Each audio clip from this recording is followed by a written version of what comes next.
Oke, bertemu lagi dengan Kak Sigit di Bimbel Privat Like Education Penggilingan Cakung, Jakarta Timur. Nah, hari ini Kak Sigit mau menjelaskan tentang materi IPS kelas 6 SD, tema 4, subtema 3. Nah, oke langsung aja kita mulai dengan mengucap basmalah Bismillahirrahmanirrahim. Pertama, ada peran Indonesia di ASEAN. Kita udah tahu ASEAN ya. ASEAN itu adalah kerjasama regional. Regional itu satu wilayah yang sama. Nah, ASEAN itu berada di wilayah apa? Berada di wilayah Asia Tenggara. Nah, peran Indonesia di ASEAN itu apa? Pertama, pernah menjadi tuan rumah untuk kegiatan ASEAN. Jadi negara kita itu pernah menjadi tuan rumah untuk beberapa kegiatan ASEAN.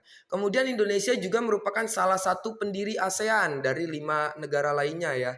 Yang waktu itu udah pernah kasih git bahas. Jadi salah satu pendiri ASEAN itu adalah Indonesia di deklarasi Bangkok ya di Thailand waktu itu. Terus habis itu pernah memimpin ASEAN dan menjaga perdamaian ASEAN. Maksudnya menjaga perdamaian ASEAN itu menjaga perdamaian antar negara-negara di Asia Tenggara. Kemudian manfaat kerjasama di ASEAN yaitu pertama menciptakan stabilitas dan perdamaian. Stabilitas itu artinya apa Kak? Stabilitas itu artinya kayak ketenangan hidup di antar negara kayak gitu. Jadi negara Indonesia nggak perang sama Malaysia, nggak perang sama Singapura, nggak perang sama Brunei Darussalam dan lain-lain. Nah itu disebut stabilitas. Stabilitas juga berhubungan dengan kegiatan ekonomi. Misalkan ekonomi kita tentang pangan. Kalau misalkan kita lagi kesusahan pangan, maka negara lain akan bantu ataupun sebaliknya. Kemudian percepatan kemajuan ekonomi. Nah, misalkan kayak kita kerjasama sama Malaysia untuk ngebuat jalan tol. Atau misalkan kerjasama sama Singapura untuk membuat kereta. Ini misalkan doang ya. Kayak gitu.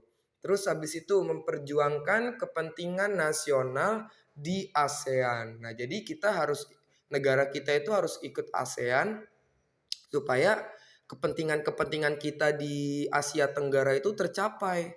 Misalkan ketika kita nauzubillah min zalik, misalkan Indonesia ada konflik sama negara yang bukan di ASEAN, misalkan negara di Eropa gitu.